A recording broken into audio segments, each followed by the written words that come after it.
السلام علیکم ورحمۃ اللہ وبرکاتہ۔ بسم اللہ الرحمن الرحیم۔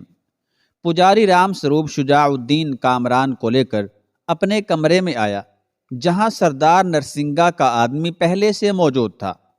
کامران نے اسے ناپسندیدہ نظروں سے دیکھا کہ وہ ایک کریہ المنظر انسان تھا۔ سیاہ رنگ اور بھدے نقوش رکھنے والا ایک بدصورت آدمی، جس کی سرخ آنکھیں کسی خونخوار درندے کا تاثر پیش کر رہی تھیں۔ میں آپ کا داس ہوں کھٹیمہ، نرسنگا کے آدمی نے کھڑے ہو کر ہاتھ جوڑتے ہوئے کہا۔ سردار نے مجھے حکم دیا تھا کہ میں صبح سویرے آپ کو لے کر جنگل پہنچ جاؤں، مگر شاید چھوٹے ٹھاکر سوئے ہوئے تھے۔ کامران نے سر کی ہلکی سی جنبش سے کھٹیمہ کے سلام کا جواب دیا۔ چلو میں تیار ہوں۔ پھر وہ تینوں مندر کے ایک زمین دوز راستے سے گزر کر ایک ایسے مقام پر پہنچے جہاں چاروں طرف سایہ دار درختوں کے جھنڈ تھے۔ کامران بڑی حیرت سے اس پر اسرار فضا کو دیکھ رہا تھا۔ اگرچہ اس نے ایک طویل راستہ طے کیا تھا، لیکن اسے یہ اندازہ نہیں تھا کہ یہ کون سی جگہ ہے اور وہ کدھر سے گزر رہا ہے۔ کرشن راؤ اور اس کے آدمیوں نے بڑی ذہانت سے یہ لمبی سرنگ تعمیر کی تھی۔ کچھ دیر تک درختوں کے درمیان ان کا سفر جاری رہا۔ پھر یکایک کامران نے دیکھا کہ اس کی نظروں کے سامنے ایک اور مندر موجود تھا۔ یہ مندر اپنے طول و عرض میں بہت چھوٹا بھی تھا اور ویران بھی۔ در و دیوار پر کاہی جمی ہوئی تھی اور ایسا لگتا تھا جیسے یہاں بہت کم لوگ پوجا کرنے کے لیے آتے ہیں۔ پجاری کا کمرہ نسبتاً صاف تھا۔ رام سروپ کو دیکھتے ہی بوڑھے برہمن نے بھی دونوں ہاتھ جوڑ دیے کہ رام سروپ مرتبے میں اس سے بڑا پجاری تھا۔ سب کچھ ٹھیک ہے برج موہن؟ رام سروپ نے پجاری سے پوچھا۔ مہاراج کی کرپا اور بڑے ٹھاکر کی آشیرواد کے سہارے جیون کی ٹوٹی ہوئی نیا کو کھینچ رہا ہوں۔ پتہ نہیں کب موت کی باڑھ آ جائے اور لکڑی کے یہ کمزور ٹکڑے الگ ہو کر بکھر جائیں۔ پانی کی اس بوند کو ایک نہ ایک دن تو اپار ساگر میں ملنا ہی ہے۔ برج موہن انتہائی شکستہ لہجے میں اپنے بڑھاپے کی کیفیت بیان کر رہا تھا۔ کسی غیر شخص کے قدم تو اس طرف نہیں آئے اور تجھ پر کسی کو شک تو نہیں ہے؟ رام سروپ نے برج موہن سے سوال کیا۔ غیر سے مراد سلطان کے جاسوس تھے، جو دن رات فتنہ گروں کی تلاش میں رہتے تھے، مگر انہیں آج تک ہندو پجاریوں پر کسی قسم کا شبہ نہیں ہو سکا تھا کہ عبادت گاہوں کے تہخانوں میں کیسے کیسے فتنے پرورش پا رہے تھے۔ شاید اس کی وجہ مسلمانوں کی روایتی شجاعت تھی، جس کے زیر اثر وہ دشمن کی کمین گاہوں کو اس انداز میں تلاش نہیں کرتے تھے۔ رام سروپ نے بڑی ذہانت سے اس طرف اشارہ کیا تھا جسے شجاع الدین کامران بھی سمجھنے سے عاجز رہا۔ مجھ جیسے بوڑھے پجاری پر کون شک کر سکتا ہے مہاراج؟ برج موہن نے مسکراتے ہوئے کہا۔ اچانک اس کی ظاہری کیفیت بدل گئی تھی اور اب وہ ایک انتہائی عیار انسان نظر آ رہا تھا۔ ایسا ہوگا بھی نہیں، لیکن اگر کسی اجنبی کی نگاہوں میں ایسی کوئی پرچھائی نظر آئے تو ٹھاکر کا حکم ہے کہ انہیں فوراً اطلاع دی جائے، رام سروپ نے مبہم الفاظ میں کہا، اور پھر شجاع الدین کامران کی طرف اشارہ کیا۔ پجاری، یہ چھوٹے ٹھاکر ہیں، انہیں سردار نرسنگا کے پاس جانا ہے۔ برج موہن نے چونک کر کامران کی طرف دیکھا اور حسب عادت دونوں ہاتھ جوڑ دیے۔ یہ اسی راستے سے روزانہ صبح سردار کے پاس جائیں گے اور شام کو واپس لوٹ آئیں گے۔ تیرا فرض ہے کہ تو انہیں اپنی نگرانی میں بڑے مندر کی سرنگ تک پہنچا دے، رام سروپ نے وضاحت کرتے ہوئے کہا۔ بوڑھا برج موہن کسی خدمتگار کی طرح چپ کھڑا تھا، مگر اس کی آنکھوں میں کئی سوالات لرز رہے تھے۔ یہ بڑے ٹھاکر کے جانشین ہیں، رام سروپ نے فوراً ہی وضاحت کرتے ہوئے کہا۔ برج موہن نے احترام کے طور پر سر جھکا دیا اور تینوں کو اپنے کمرے میں لے گیا۔ یہ بظاہر ایک عام سا کمرہ تھا، مگر اس کے ایک گوشے میں بھی وہی تہخانہ موجود تھا۔ پجاری رام سروپ کھٹیمہ اور شجاع الدین کامران سرنگ میں داخل ہو گئے۔ پھر جب وہ سرنگ ختم ہو گئی تو حد نگاہ تک ایک گھنا جنگل پھیلا ہوا تھا۔ رام سروپ نے کامران کو ہاتھ جوڑ کر سلام کیا۔ الوداع چھوٹے ٹھاکر، میرا کام ختم ہوا۔ واپسی میں کٹیما یا سردار نرسنگا کا کوئی آدمی آپ کو بڑے مندر تک پہنچا دے گا۔ جلدی لوٹنے کی کوشش کیجیے گا تاکہ آسانی سے یہ سفر طے کر سکیں۔ اگر اندھیرا پھیل گیا تو پھر بہت دشواری ہوگی۔ رام سروپ اس طرح نصیحت کر رہا تھا جیسے وہ شجاع الدین کامران کا سب سے بڑا ہمدرد ہو۔ سردار نرسنگا کا غلام کھٹیما کامران کو لے کر جنگل میں داخل ہو گیا۔ بہت گھنا اور خوفناک جنگل تھا۔ دن میں بھی ہر طرف گہری تاریکی چھائی ہوئی تھی۔ جنگل کے کنارے تناور بانسوں کی ایک باڑ سی لگی ہوئی تھی جس نے لٹیروں کی پناہ گاہ کو بہت زیادہ مضبوط بنا دیا تھا۔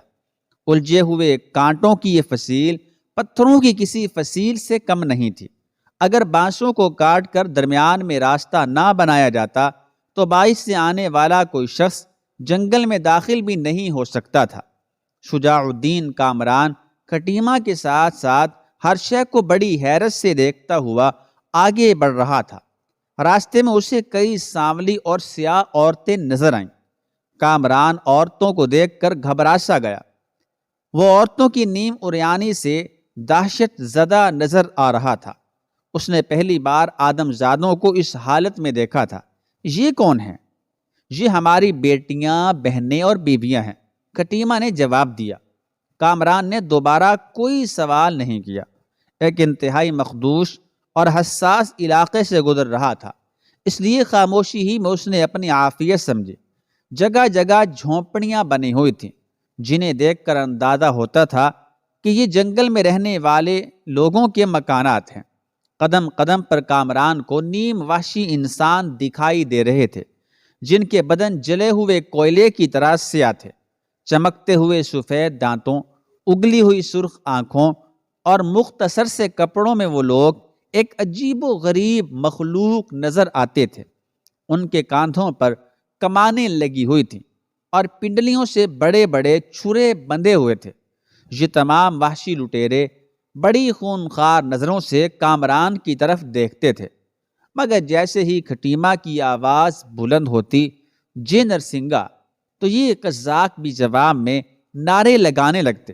پھر کھٹیما اپنی زبان میں انہیں کچھ سمجھاتا اور لٹیروں کے سر احتراماً جھک جاتے۔ جنگل کے وسط میں پہنچ کر کھٹیما ایک جھونپڑی کے سامنے رک گیا۔ دروازے پر 8 قوی ہیکل وحشی بے نیاز شمشیریں لیے ہوئے ٹہل رہے تھے۔ کھٹیما نے انہیں دیکھتے ہی جے نرسنگا کا نعرہ بلند کیا اور بتایا کہ چھوٹے ٹھاکر آ گئے ہیں اور سردار سے ملنا چاہتے ہیں۔ ایک پہرے دار نے کھٹیما کی بات غور سے سنی اور تیزی کے ساتھ جھونپڑی میں داخل ہو گیا۔ پھر کچھ دیر بعد واپس آیا اور ہاتھ کے اشارے سے ان دونوں کو اندر جانے کے لیے کہا۔ کھٹیما اور شجاع الدین کامران آگے بڑھے اور جھونپڑی کے دروازے میں داخل ہو گئے۔ جھونپڑی باہر سے بہت مختصر نظر آ رہی تھی۔ اندر بھی دونوں جانب مسلح پہرے دار موجود تھے۔ کامران نے حیرت سے دیکھا۔ کھٹیما اچانک نیچے اترنے لگا۔ کامران نے بھی اس کی تقلید کی۔ سیڑھیاں اگرچہ کچی تھیں مگر انہیں بہت مضبوط بنایا گیا تھا۔ کامران ایک لمحے کے لیے جھکا لیکن پھر بے نیازانہ آگے بڑھنے لگا۔ سیڑھیاں اتر کر وہ ایک کشادہ صحن میں پہنچ گیا تھا۔ یہ ایک طویل و عریض غار معلوم ہوتا تھا۔ یہاں ہر طرف مشعلیں روشن تھیں اور تیز روشنی میں محافظوں کے سیاہ چہرے صاف نظر آ رہے تھے۔ کثرتی جسم رکھنے والے یہ تمام محافظ نیزہ بردار تھے۔ کھٹیما نے انہیں دیکھ کر حسب دستور جے نرسنگا کا نعرہ بلند کیا۔ جواب میں اس نعرے کی گونج سنائی دی اور کھٹیما ایک بار پھر نیچے اترنے لگا۔ شجاع الدین کامران چونک اٹھا۔ نرسنگا کی پر اسرار رہائش گاہ اور مندر کے تہخانوں کی ظاہری ساخت میں کوئی فرق نہیں تھا۔ اگر تھا تو بس اتنا کہ مندر میں قیمتی پتھر استعمال کیے گئے تھے اور نرسنگا کی پناہ گاہ سخت مٹی کی بنی ہوئی تھی۔ کامران صحیح طور پر تو شمار نہ کر سکا مگر اس کا اندازہ تھا کہ وہ 7 تہخانوں سے گزر کر سردار نرسنگا کی آرام گاہ تک پہنچا ہے۔ یہاں بھی مسلح محافظوں کی 2 رویہ قطاریں تھیں۔ کھٹیما نے بڑے والہانہ انداز میں نعرہ زنی کی اور کامران سے مخاطب ہوا۔ چھوٹے ٹھاکر، اس غلام کی رسائی یہاں تک ممکن تھی۔ سامنے سردار کی خوابگاہ ہے، آپ اطمینان سے چلے جائیے۔ شجاع الدین کامران نے مسلح محافظوں پر ایک نظر ڈالی اور اطمینان سے چلتا ہوا اندر داخل ہو گیا۔ یہ نسبتاً ایک آراستہ کمرہ تھا۔ جگہ جگہ دیواروں پر شیروں کے کٹے ہوئے سر آویزاں تھے۔ اس کمرے کے اندر ایک اور کمرہ موجود تھا۔ کمرے کے دروازے پر 7 سادھو نما انسان بیٹھے ہوئے تیز آواز میں کچھ پڑھ رہے تھے۔ کامران کے لیے ان کی زبان نامانوس اور اجنبی تھی، اس لیے وہ سادھوؤں کی پڑھن سمجھنے سے قاصر رہا۔ کامران چند لمحوں تک حیران و پریشان ادھر ادھر دیکھتا رہا۔ وہاں ایک ہی انداز کے کئی کمرے بنے ہوئے تھے۔ اس کی سمجھ میں نہیں آ رہا تھا کہ وہ کس کمرے میں داخل ہو اور کس سے سردار نرسنگھا کا پتہ پوچھے۔ آخر ایک مختصر سی ذہنی کشمکش کے بعد وہ شور مچاتے ہوئے سادھوؤں سے مخاطب ہوا۔ میں سردار نرسنگھا سے ملنا چاہتا ہوں، وہ کہاں ہیں؟ کامران کی آواز بلند تھی۔ جواب میں ایک سادھو کا ہاتھ بلند ہوا اور اس نے بائیں جانب اشارہ کیا۔ کامران نے کسی جھجک کے بغیر آگے بڑھ کر دروازہ کھولا اور پکار کر کہا، سردار نرسنگھا، میں شجاع الدین کامران آیا ہوں۔ چھوٹے ٹھاکر، کمرے کے اندر دائیں جانب سے ایک گرجدار آواز ابھری۔ یہ آواز نرسنگھا کی تھی۔ شجاع الدین کامران نے آواز کی طرف پلٹ کر دیکھا اور دروازہ بند کر دیا۔ سامنے ایک آراستہ بستر پر نرسنگھا لیٹا ہوا تھا اور اس کے قریب ہی ایک سیم تن لڑکی بیٹھی ہوئی تھی۔ تو میری استقبال کے لیے دروازے تک نہیں آیا سردار؟ آخر میں تیرا مہمان ہوں، کامران نے شکایت کی۔ آج میں بہت تھکن محسوس کر رہا ہوں ٹھاکر۔ نرسنگھا نے اٹھنے کی کوشش کی اور اس لڑکی نے سردار کو سہارا دیا۔ رات بھر جاگ کر بڑے ٹھاکر کے ساتھ پوجا کی تھی۔ صبح سویرے اتنا طویل سفر طے کر کے یہاں پہنچا، بس یہی وجہ تھی کہ میں تیرے سواگت کے لیے دروازے تک نہ آیا۔ یہ کہہ کر سردار نرسنگھا اٹھا۔ ٹھاکر، تو ایک بہادر نوجوان ہے، اتنی چھوٹی چھوٹی باتوں کا خیال نہ کر، نرسنگھا نے کامران کو گلے لگاتے ہوئے کہا۔ کامران جذباتی تھا، فوراً ہی بہل گیا۔ سردار نرسنگھا نے اس خوبصورت لڑکی کی طرف دیکھا جو کسی روشن صبح کی طرح چمک رہی تھی۔ ٹھاکر، یہ تیری سردار کی بیوی ہے امر پالی۔ نرسنگھا نے کامران سے اس نازنین کا تعارف کراتے ہوئے کہا جس کی حیثیت بھیڑیوں کے غول میں ایک الڑ ہرنی سے زیادہ نہیں تھے۔ بیوی کا لفظ سن کر کامران نے اپنے سر کو ہلکی سی جنبش دی۔ یہ احترام کا ایک مظاہرہ تھا۔ اور یہ چھوٹے ٹھاکر ہیں مہاراج کرشن راؤ کے جانشین۔ نرسنگھا امر پالی سے مخاطب ہوا۔ میں تجھے ان کے بارے میں پوری تفصیل سے سب کچھ بتا چکا ہوں۔ اب یہ ہمارے مہمان ہیں اور آج پہلے دن ہماری مملکت میں آئے ہیں۔ ان کی آمد پر جشن کا انتظام کر، میں ذرا ٹھاکر کا اپنی رعایا سے تعارف کرا دوں۔ امر پالی نے عجیب سی نظروں سے کامران کی طرف دیکھا۔ ان آنکھوں کی زبان بھی دیوداسی شکنتلا سے ملتی جلتی تھی۔ کامران گھبرا کر دوسری طرف دیکھنے لگا اور پھر اس نے فضا بدلنے کے لیے ان سادھوؤں کا ذکر چھیڑ دیا جو دروازے پر بیٹھے ہوئے پرشور آوازوں میں چیخ رہے تھے۔ وہ کون لوگ ہیں سردار؟ کامران نے سادھوؤں کے متعلق دریافت کرتے ہوئے کہا۔ وہ تیرے سردار کے دعا گو ہیں ٹھاکر، نرسنگھا نے پرجوش لہجے میں کہا۔ اس بستی کے بہترین جادوگر، یہ ان کے منتروں اور جادو ہی کا اثر ہے کہ آج تک نرسنگھا کی عزت و آبرو اور جان و مال کو کوئی گزن نہیں پہنچا۔ جدھر جاتا ہوں کامیابیاں میرے قدم چومتی ہیں، طوفان سر جھکا دیتے ہیں اور آندھیاں اپنی رفتار بدل دیتی ہیں۔ یہ جادوگروں کا کھینچا ہوا حصار ہے کہ جس سے ٹکرا کر میرے دشمنوں کے خنجر ان ہی کی طرف لوٹ جاتے ہیں۔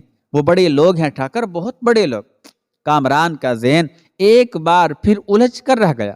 وہ ایک ایسی بستی میں آ گیا تھا جو خود بھی پر اسرار تھی اور اس کے رہنے والے بھی۔ کیا سوچ رہے ہو ٹھاکر؟ نرسنگھا نے آواز دی۔ وہ جادوگر تیرے بھی کام آئیں گے اور تو ایک دن اپنے دشمنوں پر ضرور فتح حاصل کرے گا۔ کامران مصلحتاً مسکرانے لگا۔ اچانک سردار نرسنگا امر پالی سے مخاطب ہوا، مجھے ایک جام اور دے تاکہ میں اپنے جسم کی تھکن پر غالب آ سکوں۔ امر پالی جھکی اور اس نے مسند پر رکھی ہوئی سراہی سے پیالے میں شراب بھری، اور پھر ایک ادائے خاص کے ساتھ امر پالی نے شراب کا پیالہ نرسنگا کی طرف بڑھایا۔ نرسنگا نے ایک ہی گھونٹ میں ساری شراب پی لی اور کمرے سے باہر نکل آیا۔ سردار کے باہر آتے ہی وہ ساتوں جادوگر کھڑے ہو گئے اور کمرے میں انتہائی پرشور آوازیں گونجنے لگیں۔ اجنبی لوگوں کی اجنبی زبان تھی، کامران کچھ بھی نہیں سمجھ سکا۔ پھر ان جادوگروں نے اپنے آگے رکھے ہوئے کشکوک اٹھائے۔ وہ کشکوک دہکتے ہوئے انگاروں سے بھرے ہوئے تھے۔ سادھوؤں نے مٹی بھر بھر کر انگاروں پر لوبان ڈالا اور سارا کمرہ ایک خوشبودار دھوئیں سے بھر گیا۔ سادھوؤں کے ہونٹ تیزی سے گردش کر رہے تھے۔ کامران شدید حیرت کے انداز میں ان لوگوں کو دیکھ رہا تھا جن کا ظاہری حلیہ غیر مہذب اور وحشی انسانوں سے مشابہ تھا۔ اگرچہ اس نے دہلی کی گلیوں میں بہت سے ہندو سادھوؤں کو گھومتے ہوئے دیکھا تھا، مگر یہ جوگی ان سب سے مختلف تھے۔ سردار نرسنگا باہر نکل آیا۔ مسلح محافظوں نے اپنے سردار کو دیکھ کر جے نرسنگا کے نعرے بلند کیے اور اس کے پیچھے پیچھے چلنے لگے۔ ہر تہخانے سے گزرتے وقت یہی عمل دہرایا جاتا تھا، یہاں تک کہ جب نرسنگا اپنی جھونپڑی سے نکل کر جنگل میں آیا تو اس کے گرد 50-60 مسلح محافظ موجود تھے۔ نرسنگا نے اپنے ایک محافظ کو مخاطب کرتے ہوئے کہا، شنکھ بجاؤ اور میری رعایا کو جمع کرو۔ محافظ نے اپنی کمر سے لٹکا ہوا شنکھ اٹھایا اور زور زور سے پھونکنے لگا۔ تھوڑی ہی دیر میں کامران نے ایک عجیب منظر دیکھا۔ چاروں طرف سے بے شمار وحشی بھاگتے ہوئے نرسنگا کی طرف آ رہے تھے۔ ان میں مرد بھی تھے اور عورتیں بھی، بوڑھے بھی تھے اور بچے بھی۔